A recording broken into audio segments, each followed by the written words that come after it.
Welcome back to my channel, and it is just an honor to have you. Honestly speaking, I tell no lies.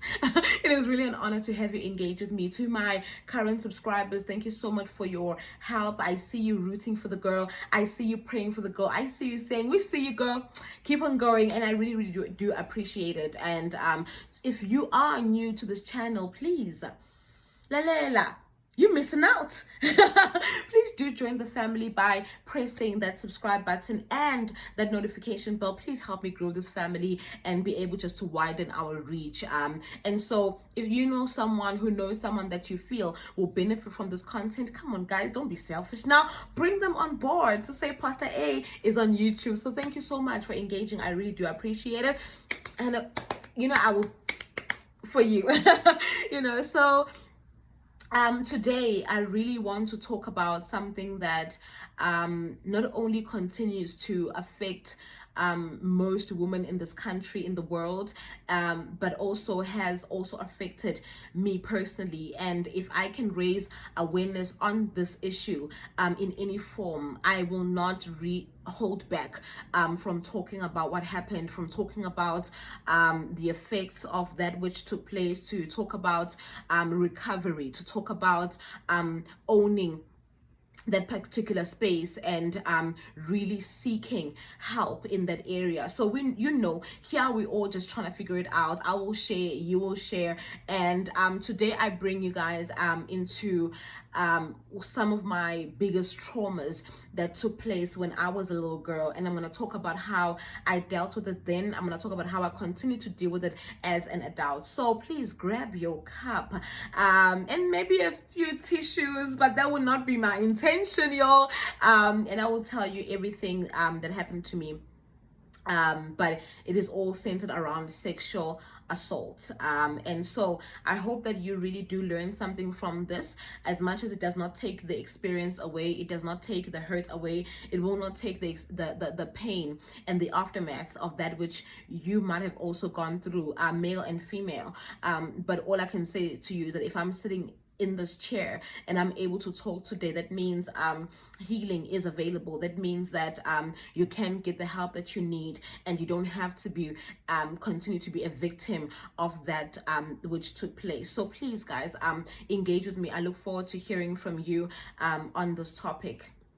So I was sure, I don't even recall, I think I was around the age of 5. Yeah, I was 5 years old, if I recall correctly. And so we lived in, I did say to you, Elundi, my my mom, my uncles, and it was a busy house. It was near a school which I went to, so it was a very busy house. A lot of people went in and out. It was just very busy. Then our cousins came to stay with us, and so my first ever experience where I grew older and realized, wait a minute, I was actually being assaulted, Lapayana, and I just did not have the exposure of the right meaning of what was taking place. Now see, we take it for granted that if something happens to you of that nature, you will automatically know. We don't have that literature. As a 5-year-old, you don't understand what is happening to you. You wouldn't have the right words to describe that what is happening, let alone understand that it is wrong. Right? No one bridged that gap to say, no one taught us about consent. So you did not know that this should not be happening. You couldn't place it in the abnormalities where you're thinking, hey, I'm being violated. I mean, violation alone is such a huge word, and for a 5-year-old, you just don't have that vocabulary to put meaning into what is happening to you. Similar to me, I was young, and it was a cousin of mine that really and when I look back now, I look at how maybe she, because it was actually female, she was also going through her own discovery. And as I said, we didn't really have any guidance around our adolescent stages. We didn't have guidance around what happens when a woman's body changes. No one sat us down and said, okay, now as you're about to get your periods, we didn't have that education. Unfortunately, it wasn't readily available to us. And so I always really, not that I try to make excuses for her, but I always try and understand it also from her point of view. And so I think at that point, she was at a point in her life where she was discovering her body. She was noticing the changes and the urges that came with her being that certain age. So she would call us as girls, and we're younger, much younger than her, and she would either ask us to touch her in certain places. She would ask us to make objects, like penis objects, and almost like kind of like perform a sexual act on her. And all of this was done like with clothing on, so it wasn't really that OTT. It wasn't hectic to a point that we saw any of her private parts or whatever the case is. So it was just a matter of entertainment, I think, on her part. And so then it actually got worse, where as time went on, because we were really just obliging. We didn't even know what we were doing. We were just touching areas, we didn't even think much to it. We'd do it and we'd go back to play, and we just thought it was normal. We just thought she needed help. So we just did what we did, and so it went, for me, then it started getting more personal, where I started being touched in private areas, and I could only just recall this when I was much older, and piece the information and the pieces together to say, yo, actually that was really, really hectic. And so she would do that, and for quite some time, I just don't recall the period in which it took place. I wouldn't say it was for a year. I won't be able to say it was for 6 months, but it's something that did take place. So that was my first encounter, and I was very, very young, and so forgot about it, really, really forgot about it, and moved on with my life, and I must actually say this, and maybe I'm going to talk about it also in my upcoming videos. We had no sex education, but we grew up to understand that people were engaging, obviously, in sexual activity and stuff, but no one was really coming up front to really educate us and make us aware of what was actually happening. So then I went to a different section in Lundi, where my mom purchased a house, and there really nothing happened. I was just a happy-go-free child, and I didn't really pay attention to any of that which had happened to me before that. Where things started getting complicated, obviously I got older, and I started just developing. Even though I was a late bloomer, I should put it out there, I was a very, very, very late bloomer. But then we moved to Durban. I did tell you this, 1997. We moved to Durban, and I just remember my mom was a very free-spirited person. She was, apparently I get told that I'm like her a lot. She was very social. She always had people around, whether it's to friends, and they would like take their ciders, and they would chill, they would watch movies. Actually, she was a very, very happy-go-lucky social person, and she was a people's person. So this second instant where they were in the house, and I was like a small child, so I wouldn't really like dress fully. You know how you actually really walk around with like a your skirts or your pants and nothing on top, and it wasn't really abnormal at that time because we're all kids. And so I think I was dressed like that. I think I had a top, but like, and a skirt, a very, very short skirt. And they were in the house. Her friends were in the house. I think someone that she was dating at that time, but it was like a mini social gathering. I went out to go play with my friends at the flats and stuff, and when I came back, there was this gentleman that was invited also. So he was part of the social gathering that was happening, but he was actually smoking by the balcony, by the corridor outside. So there was a balcony on this side and a corridor when you get into our flat. So if the door is closed, you can't see, in the corridor. I hope that makes sense. And so as I'm coming in, I can see that he's smirking, and I'm walking in there, and it was like a split second, and he grabbed me grabbed me and he started kissing me, so that was the first time I felt someone's tongue in my mouth. Like, he started literally, like, he was overpowering, and he was strong because I was really, really, really, really tiny.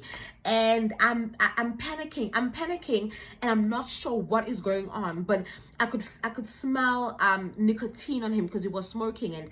And he was kissing me. Then he started kissing me on my neck, and then he lifted me up and placed me by the balcony. So I'm in the balcony, and here I can see the floors, like, going down. Like, if he had dropped me, I would have fallen over the balcony and probably died, because we lived in the 9th floor. So I'm completely paralyzed by even the position I'm in. Then he obviously, my legs were parted at that point, and he started just, playing around, with his hands and stuff. And at that point, I cannot explain to you what is happening in my mind. I literally went blank, blank, blank, blank, blank, and I was shivering. I was so scared, at that time. As much as I didn't have the literature, I didn't have the exposure, I didn't know that there was such a word called sexual assault and all of those things, but I could just feel with something is wrong here. This should not be happening. And I was shaking. And as he was just about to undo his zip, someone made a noise in the kitchen, and he let me go. Guys, I sprinted. I ran for my life. And I remember just shivering and not knowing what to do with myself, and it was just a horrific experience. Never told a single soul. I want to talk to someone who might feel guilty by the fact that they were not able to talk about that situation. It is really, really difficult. Number one, you don't know who to tell. You don't know how to describe what is happening. Number two, which little people, not a lot of people, little people, not a lot of people talk about this part of sexual assault. Now, you need to understand that you're at a certain age in your life. So if someone touches you in a certain way, your body, consented or not, will react. So I hope you know where I'm going. Your body will react. You will, like, your body will react to the sexual stimuli that is beginning to feel. Even though you are being assaulted at that particular time. That is one of the biggest things that causes confusion amongst people that have suffered sexual assault. You feel a certain way, your body reacted, you're almost not even sure what is going on with yourself. I have spoken to so many people. This one girl actually said to me, the guy that was actually raping her at that particular time said, "Oh, look, it's not that bad because your body is enjoying it," because she was reacting to the sexual stimuli that was not consented. It is the most hectic and the most deepest and the most selfish thing that anybody can actually do and even say to you, because the minute they say it to you, you almost feel like you played a part. You almost feel like you played a part in allowing that situation to happen. Like, okay, maybe was it me? To a point that you get confused. Did I want it? Did I do something wrong? So there's a lot of internal things that you inflict upon yourself as the victim before even someone can say to you, "Why didn't you talk about it? Why didn't you do this?" There's a lot that goes into your mind internally, especially if you don't have the support structure to actually now talk about what is actually happening or what has happened to you. So that happened with me as well. I felt a certain way, my body reacted in a certain way, only for me to understand what that was at a very, very late stage in my life, and it caused a lot of confusion. Then I just kept quiet. I thought, okay, let me just keep quiet. And that was just that encounter, which left me just traumatized. And then there was our caretaker. Our caretaker was someone that was very close to our family. Like, when we moved to that particular flat, he was our go-to person from in the time we need sugar, things run out, and you don't have the money to buy them. So he was always present. Sugar, he was my mom's best friend. Like, he took care of us. Like, he really bridged the gap because there was no male figure. So he bridged that gap because he was constantly there. Like, we would go to him for help. up. If I needed 50 cents and I was short, or I wanted to play with other kids, I always knew that I could go to his cottage in our flat, and he would be able to help me. For the longest of time, nothing happened. This one time, I'm in the lift with him, and our lifts would get stuck all the time, and I'm in the lift with him, and he then says to me, "Oh, come, let me give you a hug." I'm like, okay, I mean, like, it can't take mang, let me go give him a hug. And I gave him a hug. But that day, his hug moved with his, like, he hugged me from my behind, and he started like caressing my behind right into my privates, and I was just not sure what in the world was taking place now, because this person has been an anchor, this person has been like a father figure to some extent, this person has been just trusted, but there he was, like, and they started obviously like holding, and I think he was just in his own zone, because he started just reacting as well, and making these moaning and groaning that I'm just thinking, wait, then luckily the lift stopped, and I ran for my life. These encounters, as much as none of them had any penetration of the male counterpart, they traumatized the life out of me. They traumatized me to a point that I vowed that I will not engage in any sexual activity at all. At all. I was just traumatized from all angles. It translated to when I even started dating. I would date someone, and as I said in my previous video, I would date people like really not really invested, and when it came to the physical part, I wouldn't mind kissing you, I wouldn't mind holding you, but the minute you started, for example, unbuttoning and doing other things, or having a sexual advance, I would literally cringe. I would step back and be like, whoa, okay, no, that is not going to happen. And it's funny how when I got born again, I learned to go to, there is pride in virginity, there's pride in virginity, keeping your virginity and everything. And I mean, I joined the club, I'm like, yeah, I'm a virgin. And I'm thinking, hey guys, it's not because of the Lord. Thank God that God supports this, but yeah, it's deeper than just a commandment in the Bible or an instruction in the Bible. God, guys, I'm footing yasaba, yasaba, and I'm never, ever trusting any man with my body. And obviously, it's something that I did not pay attention to. It's something that I did not speak about. It's something that I was not aware of its manifestations in my life. Even with relationships, I was just like, I'm not going to sleep with anybody anyway. Come marriage. I need guys going marriage, give away honeymoon. I do not know what movies you've watched. I do not know what literature you've read. Lende palwela phana, guys. The thing that's written there, that's not what happens in honeymoon, guys. And maybe other people have different experiences. That is the furthest thing that happens with honeymoon. So came to a point where I met Umko, we fell in love, and we were getting married and planning our wedding day. And we had obviously just been together dating. We've hugged, we've kissed, we kind of have established that there is chemistry enough, we'll get there, and so we're planning the wedding. I never really spoke to him really in detail about what had happened, and obviously because I was in love with him, I felt secure, so he couldn't really pinpoint where I didn't cringe as much as I had done before. I didn't feel like I didn't have like reservations, even though obviously Pela, like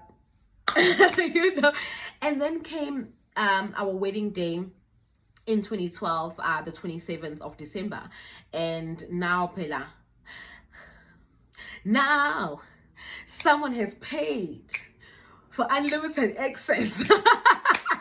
now guys, the wedding is done, the people have left, the presents are there. Now it's time to turn off the lights, and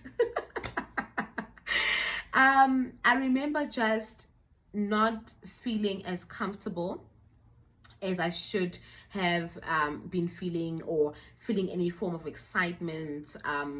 I just did not know how to trust someone with my body. I didn't know how to trust someone with my body, hoping that they would care for it, you know. And another thing that happened with me as well, that I don't know if it would actually resonate with anybody. I was almost programmed to feel like sex and intimacy was not for me to enjoy, because I've been assaulted. I did not know how to move from the assault to engage in a sexual and intimate relationship for my enjoyment. I didn't know that. And also the teachings that we got as well were always about pride yourself in your virginity, because it is the gift that you're going to give, you know. It is something that your husband will take pride in. So we were never taught really that it is something that you give, but it's also something that you should also appreciate, you know, when you guys are engaging in your intimate space. And so for the longest of time, for the longest of time in my, I think, first to second year marriage, I didn't know how to communicate my needs. I did not know how to communicate my needs. I did not know how to have that conversation.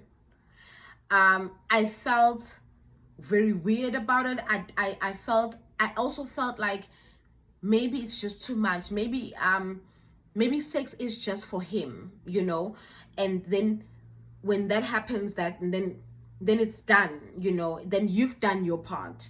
You've given him that which we've always been told to keep so that you can give. It took me to go back and really educate myself around the experience that have shaped how I react. It took me to go back and seek not the knowledge that I needed. And anyone who knows me knows that I will buy the books. I will listen. I will go to the sex shop. I will watch the video. I just needed to know, because we had limited, very, very limited access to that kind of knowledge. I want to just say something before I move forward. There was a couple that was seeking counseling, and they were in the brink of just like calling it quits, because the intimate space has just not been what it was supposed to be. And when I gathered the information, I figured and found out that the gentleman was only taught that sex in the woman's body was for his enjoyment. He was never taught that it was also for her enjoyment. So he did not pay attention to her needs. And little did he didn't even ask. He didn't even think that it was something that he should engage on. I remember when I was in counseling with my husband as well, and we were seeking also our own interventions, you know, our own help, where our Dr. Richard Gray said to us, do you guys read sex books? And we're like, no. You know. And he's like, how can you read books to get your license, read books to get your degree, read books to ensure that you are well exposed and well educated in certain areas, yet you guys in your marriage don't read books that will still add value to your marriage? I remember us looking at each other. He's like, guys, I grew up with a father that was very, very abusive. You know, he would hit my mom. And so when I grew up around that, I grew up with a lot of anger and a lot of bitterness. But when I learned that I've got a duty to protect and love my wife, it was important for me to go and seek the knowledge that I did not have. It takes you not to have pride when it comes to really educating yourself, because it takes you to sit with yourself and say, I do not know how to do this, right? Let me take it a little bit deeper, because we get real in the space. I did not know at which point do I express pleasure, you know, because sex was something that had been very traumatic. and had brought in a sense of unworthiness, a sense of that I'm dirty, or I did something to attract this behavior. That's why these men are doing what they're doing to me. I did not know how to fully be present in a sexual in the sexual context. I did not know how to direct my partner, also because I did not know my own body. I did not have take the time to understand my own body. I did not know whether I like to be touched here, or I wanted to kiss the back of my neck.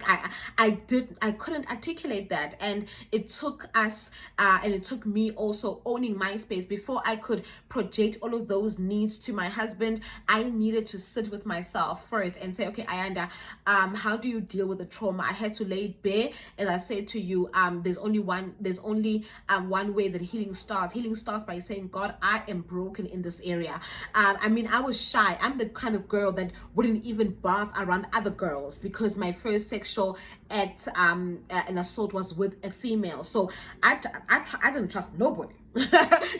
And so I would cover my body. I was very, I'm not the type that will just hey, it's free for all, and apart from just the insecurity that people have with their bodies, whether it's body shape or whatever, I just had this thing with yo do not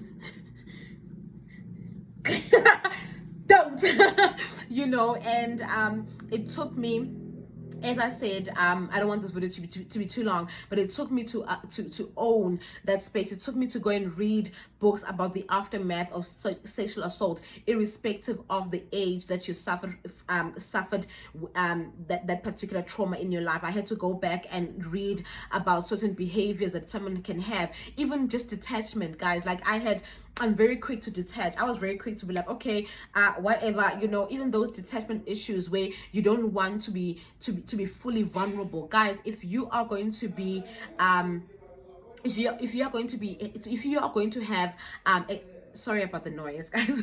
If you are going to have a great or a healthy sexual communication and sexual act with your partner, there has to be a level of vulnerability. There has to be trust. If there is no trust, with anything, nothing is going to happen. So I had to start working on the very, very foundations of what has happened and how I was affected.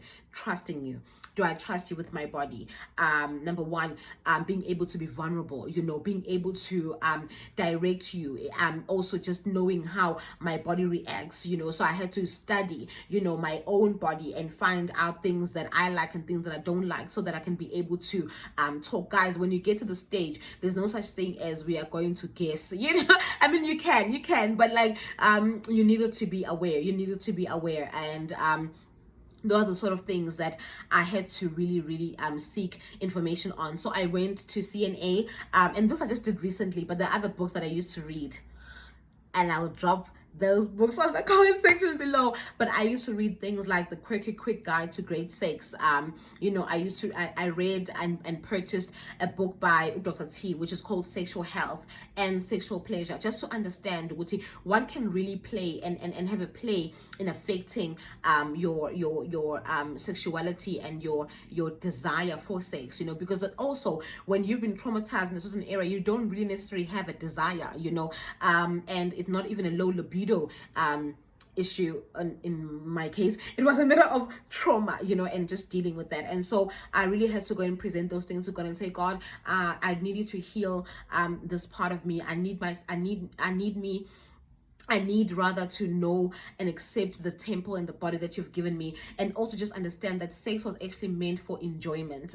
It was meant to be enjoyed, and I will repeat that it was meant to be enjoyed. Sex Nandi, it was meant to be enjoyed. And to those that have ruined the experiences for 90% of women globally, women in South Africa, for those people, uncles, relatives, boyfriends, anybody in that you had this traumatic encounter with, I just pray that God heals that part of you. I pray that God mends you in those areas, and I pray that God changes your perspectives to say you deserve to be with someone. You deserve relationships that will cater to your body, that you deserve relationships that will actually hold your temple, which is your body, in very, very high regard. You deserve to at least experience sex in a very, very different context, in the midst and in the area of love and acceptance and relationship, and it being very consensual, to say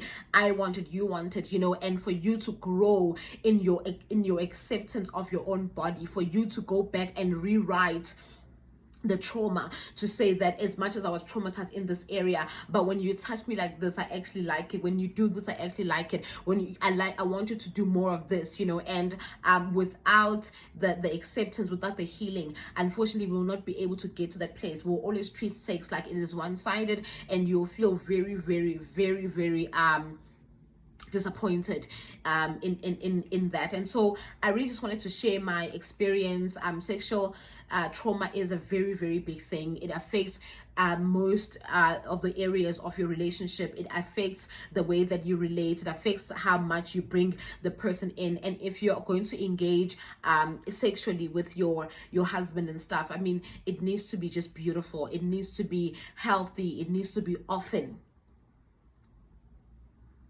It needs to be spontaneous. It needs to be fun. It needs to be it needs to just be like, you need to be at work or wherever you are, and something like, hey man, and if you've been robbed of that, if you have been made to feel like it was your fault.